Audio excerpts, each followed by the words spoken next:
My mum and dad took $2.3 million that I had put aside for a decade to purchase a home. They did it on my 30th birthday, while I was at my second job, using fake papers and my personal details. But what they did not realize is that I had been arranging every part of this precise instant for 3 years. Each cent, every paper, every action was a snare I had meticulously placed just for them. If you have ever felt deceived by the individuals who were meant to safeguard you, this tale is for you. Press that like button if you trust in fairness. And subscribe, because what I did to get payback will alter how you consider family devotion permanently.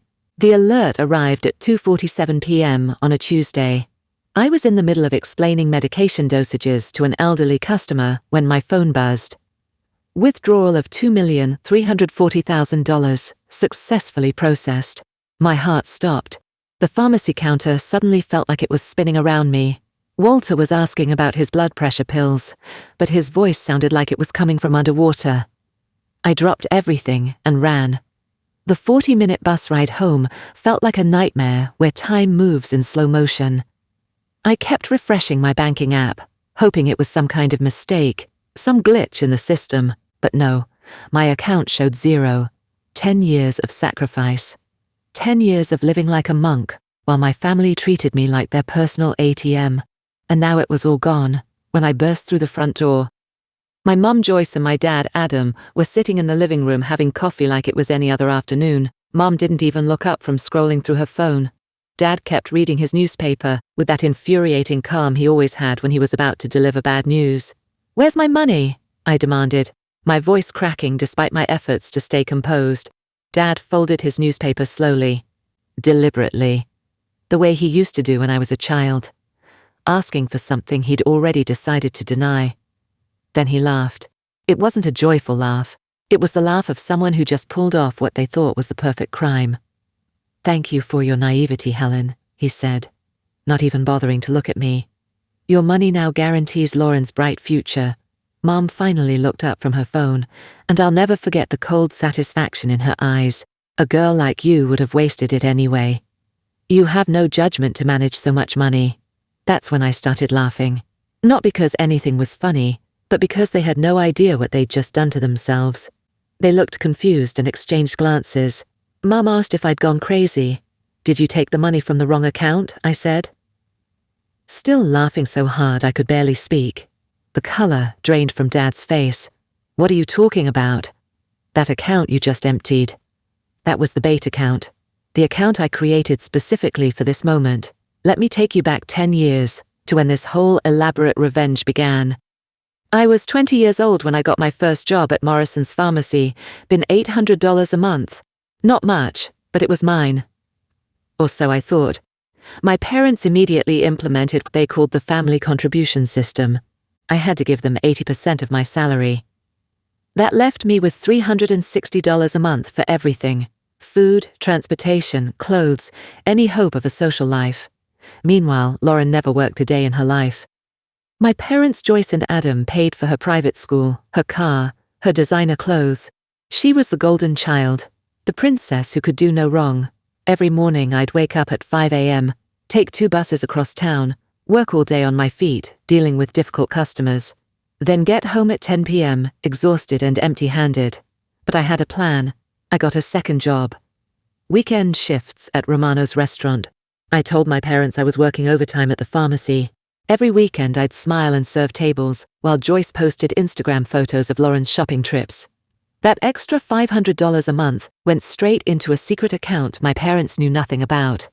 For 5 years I lived like a ghost in my own life. No new clothes, unless something literally fell apart. Packed lunches every single day, usually just a sandwich and an apple.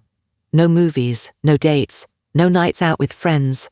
While Lauren threw pool parties and went on spring break trips, I counted bus fare. When I turned 25, I got promoted to assistant manager. My salary jumped to $4,500 a month. Joyce and Adam immediately increased my contribution to $3,600. They said it was only fair since I was earning more. What they didn't know was that I'd also started freelance bookkeeping for small businesses. Another $3,000 a month that went straight to my hidden account. By this point, I was living on $900 a month while secretly saving over $3,000. Then, at 27, everything changed. I was helping Joyce organize tax documents when I found something that made my blood run cold. Copies of all my banking information, statements from accounts I thought were private, even my social security card and birth certificate. They'd kept everything from when I was a minor, and apparently they'd been monitoring my finances for years. That's when my Aunt Christina accidentally let slip the real reason they'd been watching my money so closely. Joyce and Adam were planning to use my savings to pay for Lauren's medical school, private medical school, 6 years at $15,000 per semester. They needed at least $1.8 million. I could have confronted them right then. I could have moved my money, changed banks, cut them off completely, but I decided to do something much smarter, much more devastating. I opened a third account with an online-only bank using my friend Kelly's address. Then I began the most elaborate financial shell game of my life. Over the next 2 years, I gradually moved my real savings to this untraceable account, but in the account my parents knew about, I maintained exactly $1.8 million, the exact amount they'd need for Lauren's education. Here's the beautiful part, that $1.8 million wasn't real money.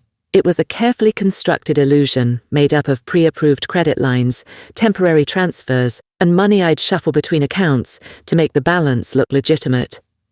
For 3 years, I fed this illusion, leaving bank statements where they could accidentally find them, mentioning my savings in casual conversations. My real money, now over $2.3 million, was safely invested and growing in an account they could never find.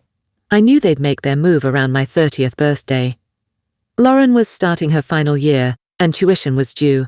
So last Tuesday, on my birthday, while I was at work explaining prescriptions to customers, Joyce and Adam walked into First National Bank with my documents and forged my signature. They withdrew every penny of what they thought was my life savings. When I told them it was a trap account, Adam's face went white as paper.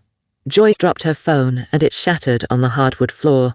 But here's the best part, I continued, pulling out my own phone. You just committed multiple felonies, document forgery, identity theft, grand larceny, all recorded on the bank security cameras. I showed them the police report I'd filed online an hour earlier. You have until noon tomorrow to return every penny, or I hand over all the evidence to the DA's office. Joyce started crying, mascara running down her cheeks. You can't do this to your own family. We only wanted what's best for Lauren. And what about what's best for me? I asked. When did you ever think about my future? When did you care that I worked like a slave while you spent my money on your precious princess? Adam tried to save face. We raised you. We put a roof over your head. You owe us gratitude. Family helps family. You're absolutely right, I said. That's why I'm giving you the chance to return the money. It's more than you ever did for me. That's when Lauren walked in, jingling the keys to her brand new BMW, bought with my stolen money. When she found out what was happening, do you know what she said? Helen, you're being so selfish. You've always been jealous of me. You never want to see me happy. It was the final straw. I called my lawyer Peter right there in front of them. He'd been preparing for this moment for months. The criminal complaint was already drafted. All he needed was my go-ahead. The next morning at 11:47 a.m., my phone rang. Adam's voice was shaking so badly I could barely understand him. The money's back in your account. He whispered. I checked. There it was.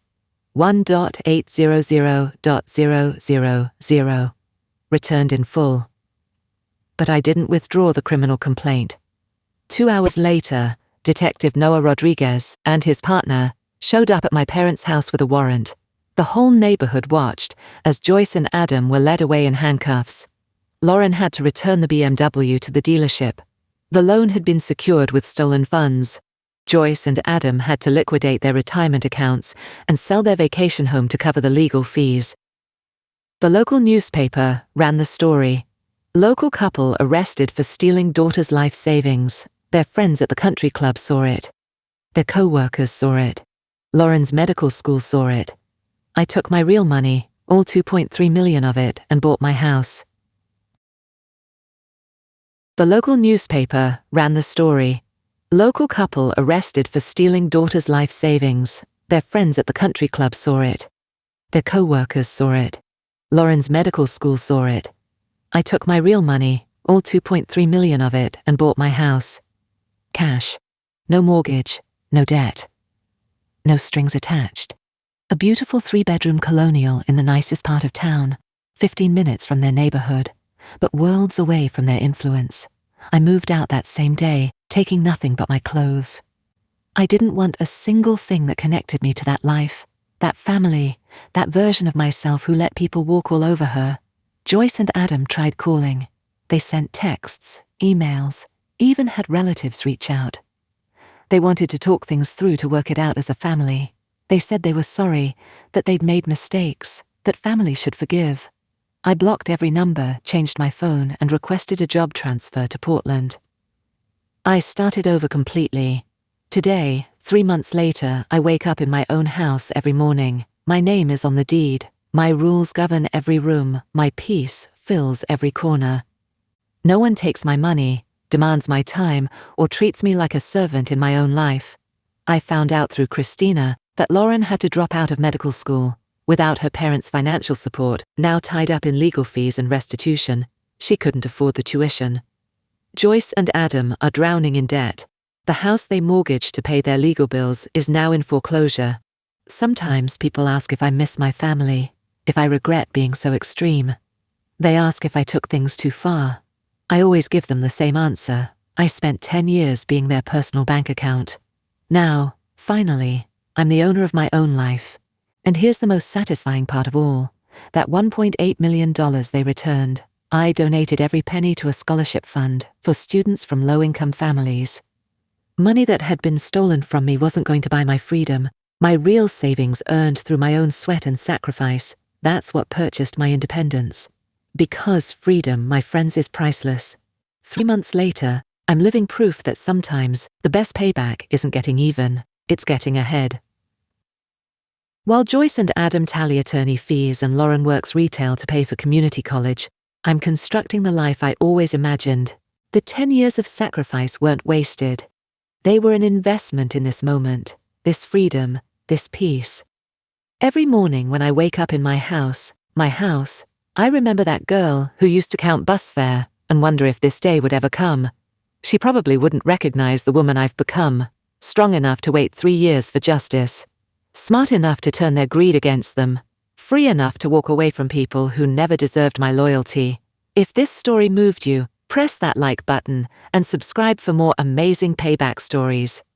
Tell me in the comments, was Helen's payback justified, or did she go too far? And remember, sometimes the best payback isn't just getting even, it's building a life so good that those who wrong do become irrelevant. Until next time, keep fighting for the life you deserve.